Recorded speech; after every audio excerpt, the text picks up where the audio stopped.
Hi, welcome to my channel. Student weight loss சேலஞ்சில் இன்றைக்கி 8th day start ஆகுது. Morning ஹர்னிக் கொடுக்கக்கூடிய ட்ரிங்க் என்ன அப்படின்னு பார்த்தீங்கன்னா டேட்ஸ் மில்க் ஷேக் தான் கொடுக்குறேன். இதுக்கு நான் நேற்று நைட்டே வந்து பார்த்திங்கன்னா ஒரு 5 பேரிச்சம்பழத்தை கொட்டையை எடுத்துகிட்டு ஊற வச்சுட்டேன். இப்போ மார்னிங் ஜாரில் அந்த தண்ணியோட பேரிச்சம்பழத்தை சேர்த்து முதல்ல கிரைண்ட் பண்ணிவிட்டு அதுக்கப்புறமா பாலும் 2 ஸ்பூன் தேனும் விட்டு இதை நல்லா மிக்ஸில் அடிச்செடுத்து அதை தான் ஹர்னிக் வந்து காலையில் மார்னிங் கொடுக்கக்கூடிய ட்ரிங்க்ஸாக இன்றைக்கி கொடுக்குறேன். பேரிச்சம்பழமும் தேனும் உடம்புக்கு ரொம்ப ரொம்ப நல்லது.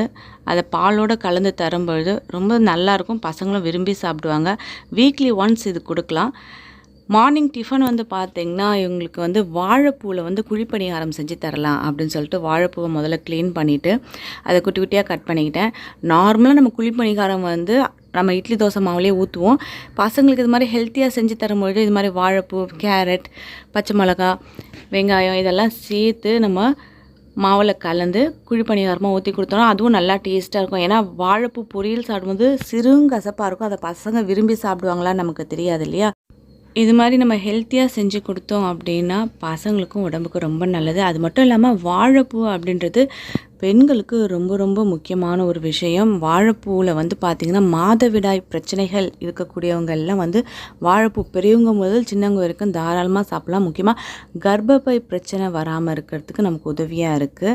முடிஞ்ச அளவுக்கு வாரத்தில் ஒரு முறையோ இல்லை 2 முறையோ வாழைப்பூ கூட்டாகவோ பொரியலாகவோ இல்லை வாழைப்பூ வடை கூட நம்ம செஞ்சு சாப்பிட்லாம். இப்போ இன்றைக்கி மார்னிங் பிரேக்ஃபாஸ்ட்டுக்கு இதை சேர்த்துக்கலாமே அப்படின்னு சொல்லிட்டு ஒரு 25 பூ இருக்கிற மாதிரி, அதாவது அந்த பூவில் அந்த லீஃப் வருது பார்த்திங்களா, அதுலேருந்து ஒரு 25 லீஃப் இருக்க மாதிரி எடுத்து அதை உள்ளே இருக்க அந்த இதெல்லாம் க்ளீன் பண்ணிவிட்டு அதை கட் பண்ணி இப்போ இந்த மாவோடு கலந்து, மாவுனா சும்மா இட்லி மாவு தோசை மாவு மாதிரி ஃபுல்லாக இல்லாமல் கூட கொஞ்சம் கேரட், பச்சை மிளகா, கொத்தமல்லி, வெங்காயம் எல்லாம் சேர்த்து இதை செஞ்சு கொடுத்து நீங்கள் பாருங்கள். உங்கள் வீட்டில் ட்ரை பண்ணி பாருங்கள். உண்மையாலுமே ரொம்ப டேஸ்ட்டாக இருக்கும். வீட்டில் அடிக்கடி செய்வீங்க. பசங்களும் விரும்பி சாப்பிடுவாங்க. இன்றைக்கி மார்னிங் அன்றைக்கி பிரேக்ஃபாஸ்ட்டாக நான் இதை தான் செஞ்சு கொடுத்துருக்கேன். இந்த வாழைப்பூ பணியாரத்துக்கு வந்து பார்த்திங்கன்னா சட்னிலாம் எதுவும் தேவைப்படாது. இருந்தாலும் வந்து நான் வெங்காய சட்னி செஞ்சு கொடுத்துருக்கேன் இவங்களுக்கு. எங்கள் வீட்டில் இந்த குழிப்பணியாரம் கடை ரொம்ப சின்னதாக இருக்கனால அது வந்து குழிப்பணியாரம் சின்ன சின்னதாக வரும் அப்படின்றதுக்காக 2 ஈடு, அதாவது ஒரு ஈடுக்கு வந்து பார்த்திங்கன்னா 1.5 கரண்டி மாவு தான் பிடிக்கும். அது மாதிரி 2 ஈடு மாதிரி எடுத்து அன்றைக்கி வந்து குழிப்பணியாரம் செஞ்சுருக்கேன்.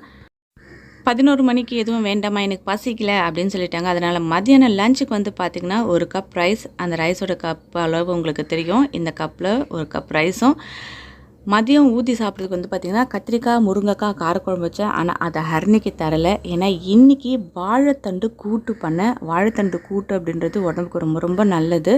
அதனால் நல்ல பெரிய கப் இதில் வந்து வாழைத்தண்டு கூட்டு கொடுத்துருக்கேன். இதையே அவங்க வந்து பிசைஞ்சு சாப்பிடணும் அப்படின்னு சொல்லிட்டேன். இது வரைக்கும் ஹர்னி அது மாதிரி பண்ணது சாப்பிட்டது கிடையாது. பதார்த்தத்தையே பிசைஞ்சு சாப்பிட்ட மாதிரி எப்படிமா இதை சாப்பிட்றது அப்படின்னாங்க. நல்லாயிருக்கும், ட்ரை பண்ணி பாரு அப்படின்னு. உடனே இன்னைக்கு வேறு எதுவுமே இல்லாமல் ரைஸும் வாழைத்தண்டு கூட்டும் மட்டும்தான் வச்சு இவங்க சாப்பிட்றாங்க. நிறைய பேர் கேள்விப்பட்டிருப்பீங்க, வாழைத்தண்டில் வந்து ஜூஸ் பண்ணி சாப்பிட்டா வெயிட் லாஸ் ஆகும் அப்படின்னு சொல்லிட்டு. ஆனால் ரெகுலராக வாழைத்தண்டு ஜூஸை வெயிட் லாஸ்க்காக தயவு செஞ்சு யாருமே எடுத்துக்காதீங்க. ஏன்னா நம்ம உடம்புல இருக்க எலும்பில் ஒட்டியிருக்கக்கூடிய சதையை தனியாக பிரித்து எடுத்துடும் வாழைத்தண்டு ஜூஸ். அப்போ நமக்கு வந்து சதைகள் வந்து தன்னால் ஆடுற மாதிரி ஆகிடும், உடம்போட வலிமை குறைஞ்சிடும் ரெகுலராக நீங்கள் வாழைத்தண்டு ஜூஸ் குடிக்கிறதாக இருந்தால்.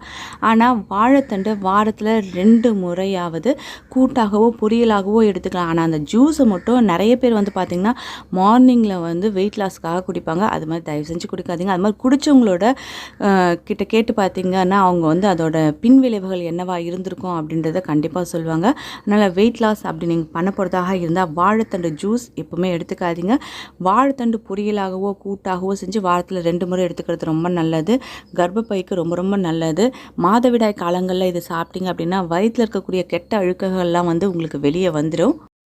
வாழைத்தண்டு ஜூஸ் குடிக்கிறதுனால சிறுநீரக பிரச்சனை கூட வருதுன்னு சொல்கிறாங்க. என்னதான் ஒரு நல்ல விஷயமாக இருந்தாலும் அதை அளவாக பயன்படுத்தணும் அப்படின்றத நம்ம தெரிஞ்சுக்கணும். இன்றைக்கி வந்து பார்த்திங்கன்னா ஹர்னிக்கு லஞ்ச் மெனு இது தான். ஈவினிங் வந்து எப்பவும் போல் கொக்கோ மில்க் குடிச்சிட்டாங்க. நைட்டு டின்னருக்கு வந்து பார்த்திங்கன்னா 2 தோசையும் கார குழம்பு வச்சு சாப்பிட்டுட்டு அவங்களோட டயட்டை இன்றைக்கி வெற்றிகரமாக முடிச்சிட்டாங்க. உங்கள் வீட்டில் இருக்க குழந்தைகளும் வெயிட் லாஸ் பண்ணணும் ஹெல்த்தியாக அப்படின்னு நீங்கள் நினச்சிங்க அப்படின்னா தாராளமாக ஃபாலோ பண்ணுங்கள். ஒரு சப்ஸ்கிரைபர் கேட்டிருந்தாங்க, அருணி டயட் ஆரம்பித்து 7 டேஸ் ஆச்சு, இப்போ அவங்க வெயிட் என்ன இருக்காங்க அப்படின்றத சொல்லுங்கள் அப்படின்ட்டு. ஹரிணி டயட் இருக்காங்க தான், ஆனால் ஹெல்த்தியாக இருக்காங்க. அப்போது அவங்க வந்து டெய்லியோ வீக்கோ வந்து நம்ம வந்து எடை போட்டு பார்க்குறது கரெக்டான பலனை கொடுக்கும் அப்படின்றது எனக்கு தெரியல. கரெக்டாக 1 மந்த் அப்போ அவங்க வெயிட் எவ்வளோ குறைஞ்சிருக்காங்களா இல்லை அதே வெயிட்டில் இருக்காங்களா அப்படின்றத கண்டிப்பாக உங்களுக்கு செக் பண்ணி சொல்கிறேன். இந்த வீடியோ உங்களுக்கு பிடிச்சிருந்ததுன்னா ஒரு லைக் பண்ணுங்கள், உங்கள் ஃப்ரெண்ட்ஸோட ஷேர் பண்ணுங்கள். இது வரைக்கும் நீங்கள் சப்ஸ்கிரைப் பண்ணாத வியூவர்ஸாக இருந்தால் சப்ஸ்கிரைப் பண்ணி பக்கத்தில் இருக்க அந்த பெல் ஐக்கானும் கிளிக் பண்ணிங்கன்னா ஃப்யூச்சரில் வரக்கூடிய எல்லா வீடியோஸோட நோட்டிஃபிகேஷனும் உங்களுக்கு உடனுக்குடனே கிடைக்கும். தேங்க்யூ.